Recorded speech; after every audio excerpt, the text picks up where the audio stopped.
Magandang umaga po mga ka-farmers. Andito po kami, pakikita po namin yung pagkatanim ng kamuting baging at kamuting kahoy o yung kasaba. Nandito tayo, sasampulahan pa tayo at may methodling na. Pakikita ko lang po yung paano itinanim o itinatanim ang kamuting baging at kamuting kahoy. Ito po, at magsisimula na po ako magtanim. Ang pagkatanim po, pinuputol po ng ganito, maikli pa dito, basta pat meron niyang sisibulan, yan po ay pwede na. Ganito po ginagawa dyan, o, tingnan po. Ganyan po, gagamitin ng paa, ganoon. Bago isang hakbang, gagamitin yung lega, ganoon.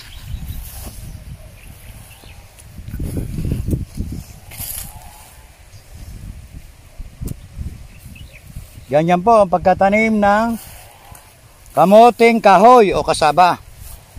O tutubo na po yan. Halos isang hakbang po ang layo. Ang pagitan ng distansya ng pagkatanim. Ang pagkatanim po ng kamuting baging naman ay ganito.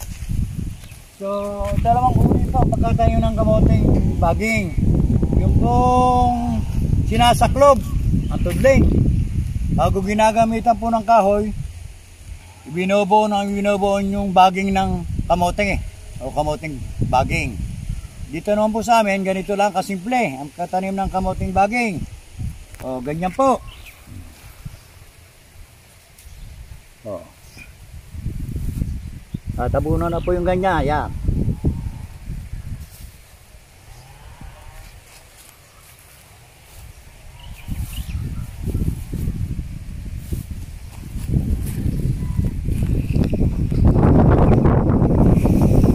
Tatlo o apat na baging, pwede po yan. Yeah. Ganyan po ang ginagawa sa pagkatanim ng kamuting baging. Yun po ay kamuting kahoy. Dito po, kaya po ibinablog itong kamuting baging at kamuting kahoy. Marami po nag-text sa amin paano ginagawa yon. Ito, ganito lang po kasimple. Kamay o paa, pwedeng gamitin. Kaya po, ito po, sa ating tabi, meron na pong kamuting kahoy at meron na rin pong kamuting baging. Kaya na po tayo. Tingnan natin.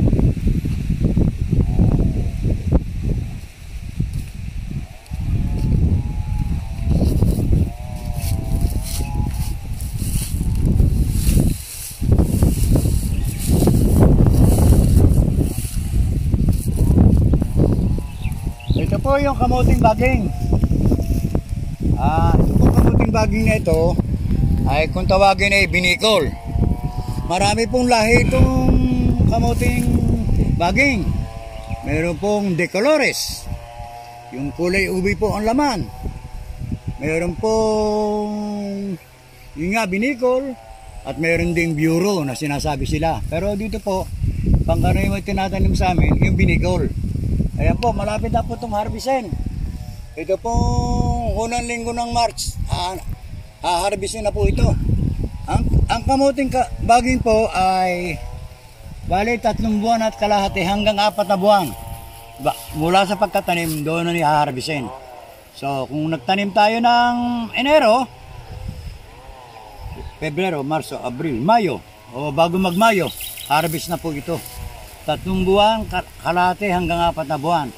So 4 na buwan, yun po ang pinakamatagal na pag-aani ng kamuting baging. Ito po, maraming kamuting baging na lumalabas. Yung ginagawa pong talbusan o yung panggulay, yun po ay ibang lahi. Ito po talagang pinalalaman lang. Medyo kung nasukalan, ayun po, nilinisan na ng may-ari at tinitignan kung may laman na. Ayun po, ito.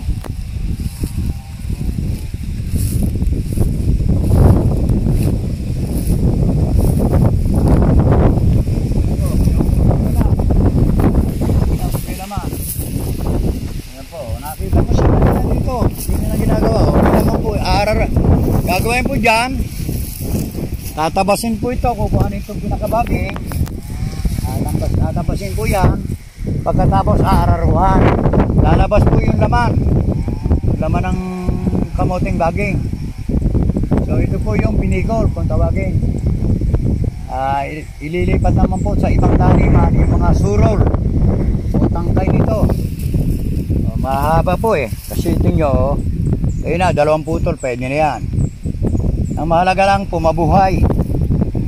Ayan po, inaabonohan din, pero hindi naman totoong madami, minsan lang. Ito pang kulay ng bunga nito. Tumitaw na. Ito po yung 3 colores kung tawagin. 3 colores, ganito pong kulay. Ganito po ang kulay ng 3 colores. Marami pong uri ng kamote. Conforme po sa lugar kung ano yung kanilang nakagawian at na mas mabunga sa lugar, pero mas maganda po ang lupa ay buhaghag. Pagkat kung buhaghag po ang lupa, siyempre maganda po ang tubo ng halaman. At the same time, nakakalaman po ng maayos yung kamote. Kaya po yan ang madali pong halaman nito, hindi naman po ito kailangan. Pagkatanim po, malipas ng 3 linggo, tatastasan. So, aararuhan po yung pagitan pag ganoon. Alipas mo ng mga 1 buwan kalahati, mga 1 buwan kalahati po, yun po itatabunan. So, ang lupa naman ay nandito, pati yung mga baging matatabunan. Naglalaman din po yun. Ganoon po ang nangyayari. Kaya po hindi naman totoong masela ng pagtatanim ng kamoting baging. Dito naman po tayo sa kamoting kahoy. Ito pong kamoting kahoy ay hindi rin ito maselang pagtatanim. Katulad ng aking dinemonstrate doon kanina. Tutudlingan po. Tutudlingan. Pagkatapos tatamnan po ng katulad ng pagtatanim ng ginawa ko kanina. Makalipas po ng 1 buwan, kung tatastasan din po, tatastasan. At pagkatapos makalipas ng mga 2 buwan, mga 2 buwan o higit pa, tatabunan. Yun po hindi nagagalawin daw kasi ang laman po ng kamuting kahoy ay halos mga gadaliri na. Kaya pag inararuhan ay masisira at hindi makakatuloy. Ang lahi po nito ay ang tinatawag nating binuboy. Po ang lahi ng kamuting kahoy na ito. Binuboy. Meron din pong sinawa. Yung pong mahahabang ganoon, napayat. Ito po, may ikli lang ang laman, pero malalaki naman. Ito po ang lahi ng binuboy. Meron din pong kamuting kahoy na nakakalason. Ayan po, sa mga gubat na tubo, meron pong na kulay puti po ang kanyang tangkay. Kulay puti po ang tangkay na ito. At berde rin daw, pero puto ito po, inapansin nyo, kulay maroon o kulay red ang kanyang tangkay. Meron naman pong napusyaw lang na ibang lahi naman. So madami pong variety, pero makita nyo naman sa tanim. Ang pagkakaiba po ng kamuting kahoy sa kamuting baging, ito po, i-harvest po ang kamuting kahoy 8 buwan hanggang 9 na buwan. Kaya po napakatagal lang ipaghihintay. Kaya kung medyo may idle lang o sinasabing hindi matatamnan, diyan po itinatanim. Kasi wala po tayo pag-aanin na paano kung tayo farmer, ano ang pagkakakitaan natin. So ganoon po ang ginagawa. Sinample ko po ang 2 lugar na ito para maintindihan ng ating mga viewers, ng ating tagapanood na ganoon po ang pagkakaiba. Una, ang pagkakaiba, 4 na buwan lang, harvest na ang kamuting kahoy, kamuting baging. Samantalang itong kamuting kahoy, 8 buwan hanggang 9 na buwan. So napakatagal po ang paghihintay. Yan po ang pagkakaiba ng kamuting kahoy sa kamuting baging. Yun naman po, sa mga tinitinda sa atin sa palengke at yung mga ginagawang pinchi-pinchi, ginagawang suman, ginagawa pong kamote kiyo, yan po ang ginagawa, nagiging produkto sa market o sa mga vendors. Yun po ang pagkakaiba ni sa kamoting kahoy. Ito pong baging, ito pong dahon nito, lalo na sa mga Bicolano, at nakikita at masarap pong igulay ito.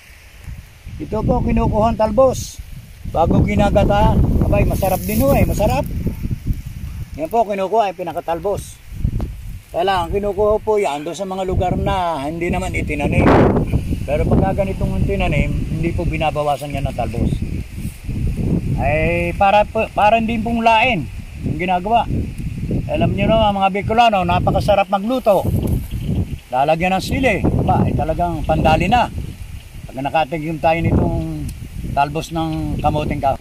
Ang kamuting kahoy po, katulad po noon, na mataas na yon. Ang kamuting kahoy po ay hindi nabulaklak. Hindi po yan namumulaklak. Hindi katulad po ng kamuting baging. Hindi po ito, may mga bulaklak. Yan po, may mga bulaklak. Ito. Kaya yun po, isa pang pagkakaiba ng kamuting baging sa kamuting kahoy. Pangalawa, hina-harvest lang ito ng 4 na buwan. Hina-harvest ng 9 na buwan. Yun po ang pangalawa. Pangatlo po, conforme po sa kumakain, pero mas mabili po yung kamuting baging. Pero pag nailuto naman po yung kamuting kahoy, ay masarap pong sumanin. O tinatawag ng pichi-pichi, lalo't masarap po nagluluto. Yun po ang mga papagkakaiba. Pero sa lahat po ng halaman, ito po ang madaling itanim at kaya lamang matagal pag-anihan o matagal i-harvest. Isipin nyo, 9 months ito 4 months. Pero po sabi nila, basta talagang marami kang lupain, tamnam nito, wala kang kagutom-gutom. Kasi pagka may laman na yan, gusto nyong maglaga, ilalaga yung kamuting kahoy, nilalaga ang kamuting baging, ganon din o yan. At masarap na pong merienda. Ginagawa nilang sinusosaw lang sa mga matatamis na bagay katulad ng asukal. O inalagyan lang ng asukal, pagkain na po na isang mahirap. Pero hindi lang mahirap kasi po sa panahon ngayon natin ng pandemic, kailangan po natin ang maraming mga tanim para makasuporta sa ating pamayanan. Tingnan po natin yung matandang kamuting kahoy.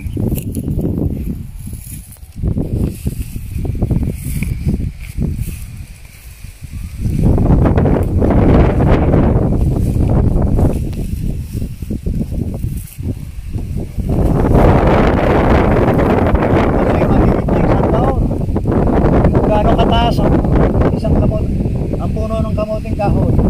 So yan po, yan.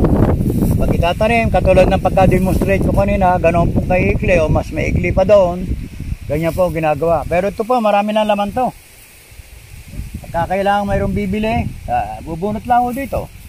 Kailangan medyo matigas na, punutin. Tigas na ako hindi na mabunot. Talagang, kinakailangan dito talagang medyo malalaki katawan na bubunot. Ito po, may babagong tanim pa rin dito. Bagong tanim, pinaganihan pala ito. May tanim din na kamuting kahoy. Kaya lang medyo madalang ang tumubo. Ayan po. Isa pang kasalanan ng pagtatanim nitong kamuting kahoy, baging, pag sumopra po sa buwan ng inyong pag-harvest, yung laman po niyan ay nakakatanga. So, yun po ay nire-reject na at iniiwan na sa taniman. Yung pong tanga ay parang may mga uhod din sa loob. Kaya po, yun ang kasalanan ng kamuting baging. Hello ka-farmers, ako po yung magpapaalam na. Sana po naintindihan ng mga nagtatanong sa amin ano ang kamuting baging at kamuting kahoy. Ito po, demonstrate ko na. Dito po kami tanim mo ng kamuting kahoy at kamuting baging. Sana po sa anumang vlog namin, sana po suportahan nyo kami at subaybayin nyo kami sa Masaganang Ani TV. Maraming salamat po sa inyong pakikisa at panonood. Maraming pong salamat.